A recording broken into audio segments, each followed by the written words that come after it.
Hello friends, once again welcome back to our channel Pharma Gyan, and today we will discuss about types of containers used in pharmaceuticals.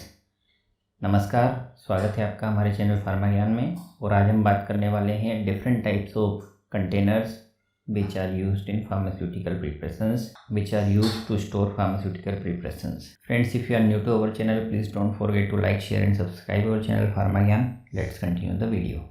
So general information about the containers. Glass containers for pharmaceutical use are intended to come into direct contact with pharmaceutical products. Glass used for pharmaceutical containers is either borosilicate neutral glass or soda-lime-silica glass. Borosilicate glass contains significant amount of boric oxide, aluminium oxide and alkali and or alkaline earth oxides. Glass is also classified as type 1, type 2, type 3 based on intended use. So in this video we will discuss about type 1, type 2 and type 3 glasses. Types of glass containers. USP type 1, जो USP type glass 1 container होता है वो जिसकी composition है borosilicate glass, neutral borosilicate glass.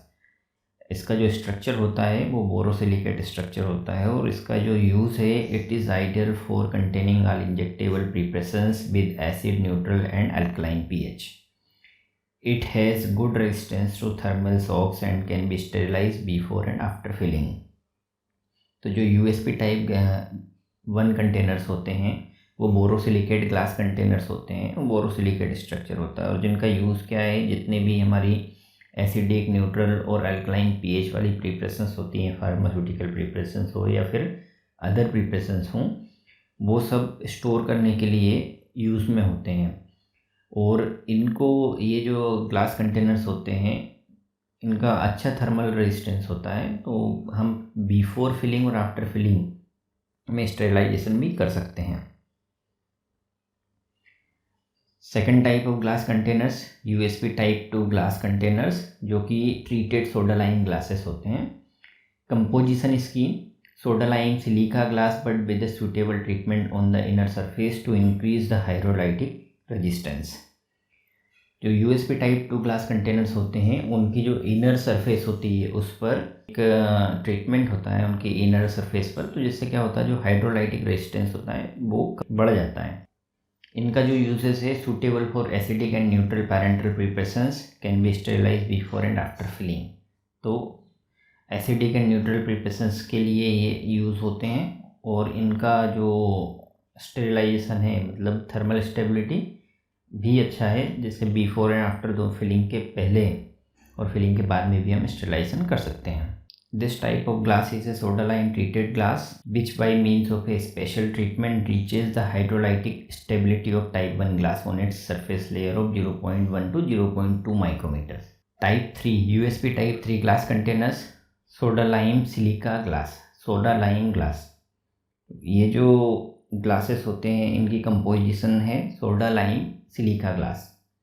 इनका जो uses है, सबसे पहले तो जो हाइड्रोलाइटिक रेजिस्टेंस होता है वो कंपेयर टू टाइप 1 टाइप 2 कम होता है, मतलब एवरेज हाइड्रोलाइटिक रेजिस्टेंस होता है।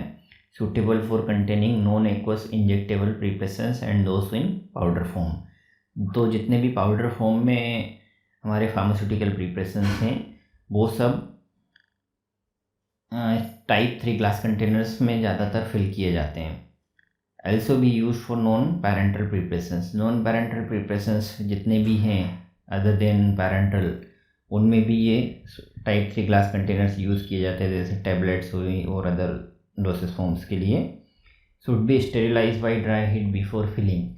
तो इनको फिलिंग से पहले स्टेरिलाइज करना ज़्यादा ज़रूरी होता है। ये कुछ एग्जांपल्स हैं ग्लास कंटेनर्स के, जैसे ampoules, clear glass ampoules, amber coloured ampoules, syringes, ये glass vials, clear glass vials, amber colour glass vials, ये prefilled syringes, prefilled syringes. Thanks for watching Pharma Gyan. Please don't forget to like, share and subscribe our channel Pharma ज्ञान।